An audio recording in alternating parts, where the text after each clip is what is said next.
Hello everyone and welcome back to my channel. Today I have some fun colorful cards for you guys. These are all Diwali cards. Diwali is a festival of light that celebrates the triumph of light over darkness, good over evil. Well, it's my favorite time of the year, full of fun colors, crackers and lots of sweets and snacks. For our cards today, I will be using stencils and we have lots of bright ink blending using the Simon's Stamp Positively Saturated inks. Before we get started, I would love for you to subscribe to my channel and hit the bell icon so that you get notified each time I post a new video. Let's get started. For our first card, I have this beautiful Skylight Stencil by Altenew. It's a 6 by 6 inch stencil which will help you create a beautiful round geometric design on your paper crafting projects. You may use it with inks, ink sprays, pens and markers, texture paste, and many other mediums to get a variety of looks. I'll be using my Simon's Positively Saturated inks in the shades Citrine, Sherbet, and Cherry. These are very fun and vibrant colors, perfect for the Festival of Lights. Let's begin by first aligning an A2 size card panel with my stencil. I like to hold the stencil and the card panel together with some painter's tape. Painter's tape can be a lot sticky than your temporary purple tapes. You could just press it against your sleeve to remove some of the tacky sticky glue from the tape so that you don't tear your paper. I started with the yellow citrine ink. Using a blending brush with light circular motions, I blended the citrine ink towards the center of this geometric pattern. These ink pads are highly saturated and you won't require additional color. One application is more than sufficient to get a perfect saturated look. Next, I used orange sherbet ink around the yellow. I love the blend between the yellow and the orange. I would not pull the orange completely towards the edge of this geometric pattern since I have a third color, which is this dark pink cherry ink. The best part about the Simon's Stamp Positively Saturated inks are that these are really smooth and easy to blend. The transition between each of these colors is so seamless. Once I was done blending all of my three colors on the geometric stencil, I carefully peeled out the stencil from the card panel, making sure that the painter's tape did not rip out my stenciled panel. Take a look at how beautiful this design turned out, and the color combination is absolutely perfect. The best part about such geometric patterns is that you can use the panel in any orientation, be it landscape or portrait, both of which could go beautifully on our card base. Well, this panel is cut to 4 by 5 1/4 inches, which is slightly smaller than an A2 size card base. This is because I like to have a slight border all around my card front.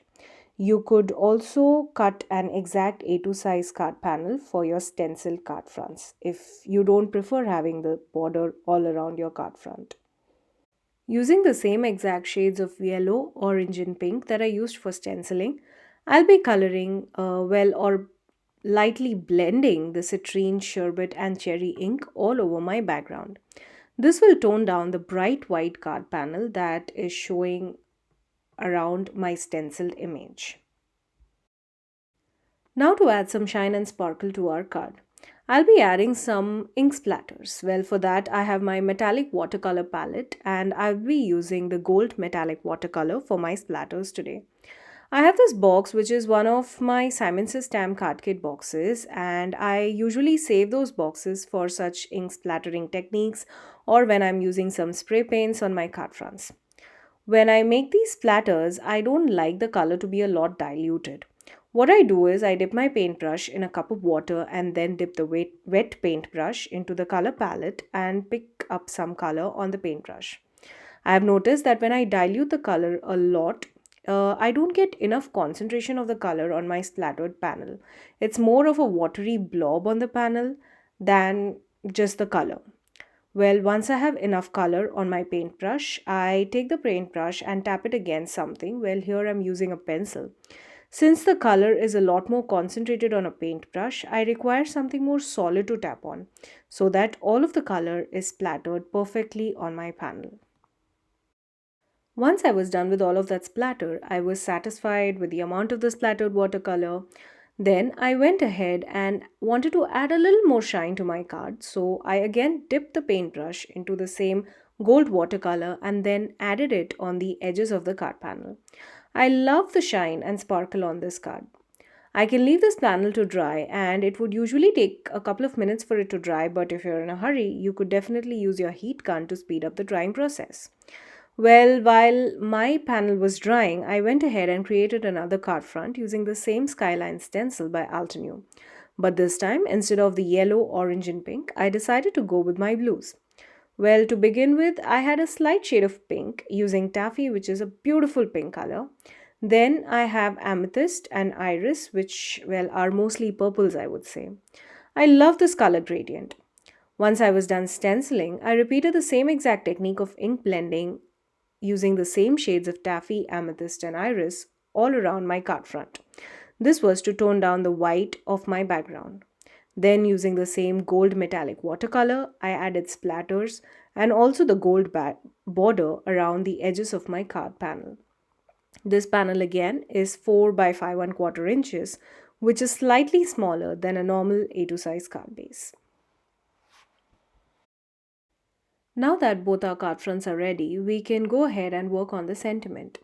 Well, these are Diwali cards, but I didn't have any sentiment stamp that would say Happy Diwali, so instead I used this sentiment which says, Wishing you an abundance of beautiful moments. This is from a stamp set called Sunflower Garden by Simon's Stamp. I mass produced this sentiment. I stamped it a couple of times on white cardstock using my VersaFine Onyx black ink and then heat fixed it with some fine detailed clear embossing powder by Simon's Stamp. Using my paper trimmer, I cut them into thin strips of sentiments. Well, I can use each of these for different occasions. This would very well go with a birthday card, an anniversary card, or even for a card that said just hello. I have a video where I show you tips and tricks to mass produce sentiment strips. I will leave a link to that in the description box below. Now, moving on to our cards here, I cut out the sentiment strips at an angle on one end and trimmed off the excess on the other. And then using my ink blending brushes, I dabbed off the remaining color onto the strip. Well, I did not dip my brush into the ink pad since I wanted the lightest hint of color on my strips. And then using the same gold metallic watercolor, I added thin border all around these sentiment strips. It's now time to assemble our card.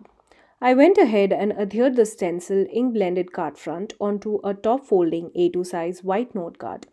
And then, using my Simon's Stamp T-square ruler, I aligned both the sentiment strips onto the card fronts. I added some extra shine on these sentiment strips using my Spectrum Noir glitter brush pens, and we can call these cards done. You will see that I use some liquid glue on my sentiment strips. This gives me some wiggle room to align my sentiment onto the card front. Just take a look at how beautiful and sparkly these card fronts look. I love how easy these cards were to create. You could use so many different color combinations to create beautiful, bright and vibrant card front. If not ink blending, you could definitely use stencils with your ink sprays or any kinds of gels or texture pastes. There are so many things you could do with these kind of stencils.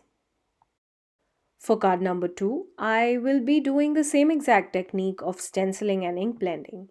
Here I have the leaf burst stencil from Altenew. Well, in this case, instead of a plain white A2 size card panel, I have a card panel where I printed the word Happy Diwali. I downloaded this from the internet and printed it using a regular printer. Well, if you have an inkjet printer, you could also add foiling to your printed images. I decided to color my Happy Diwali using alcohol markers. Before doing that, let's create our stencil background. I wanted the stencil image just on the upper part of the sentiment, so I masked off the lower half and also added a rough sheet of paper below this card panel to protect my work surface. Here, again, I was so happy with the yellow, orange and pink color combination that I decided to use the same trio of colors, citrine, sherbet and cherry. But this time, instead of going in the circular orientation, I went top to bottom.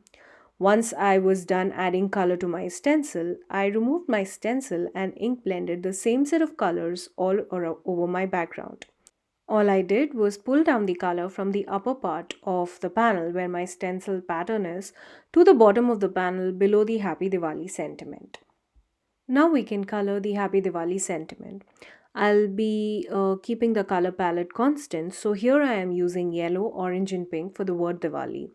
I tried to be as careful as I could not to smudge the colors beyond the lines, and also to create a beautiful and perfect sentiment which looked as if it was stamped and not printed. Once I was satisfied with my coloring, I took my Pigma Micron 05 pen with a 0.45 line width and gave a thin outline to the letters. I didn't want to add any color on the word happy, so I just rewrote it with this black pen. I love how my sentiment turned out.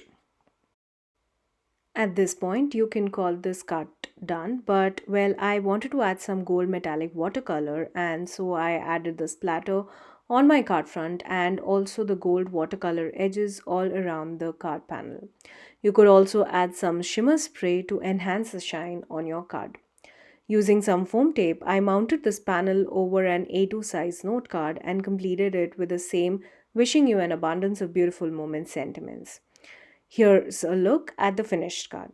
Off camera, I also added some shine to the sentiment strip and the word Diwali using my Spectrum Noir glitter brush pen. So here are the three gorgeous Diwali cards that we created today with beautiful vibrant colors and its amazing stenciled background. I love how easy these were to create and well these are perfect to mass produce. You could use so many different combinations of colors and textures for such cards. These cards, well, without the Happy Diwali sentiment, just the background could be paired with a variety of sentiments, be it die cut sentiments or sentiment strips. You could also add some confetti sequins to embellish the card panels. This card design would be perfect for birthdays, anniversaries, thank you cards, encouragement cards, and lots more. Well, I had so much fun creating these cards, and I hope you had fun watching it too and got inspired. All the supplies can be found linked in the description box below. I would love for you to become a subscriber to my channel, and if you do subscribe or are already a subscriber, please make sure to hit the bell icon so that you don't miss the next time I post. Hit the like button and let me know in the comments down below if you have any ideas or suggestions. Also, if you'd like to share your creations, please tag me on my Instagram at rp_shutterbug. There's a link to that in the description box below. Thanks again for joining me today. Wish you a very happy Diwali. Until next time, stay safe.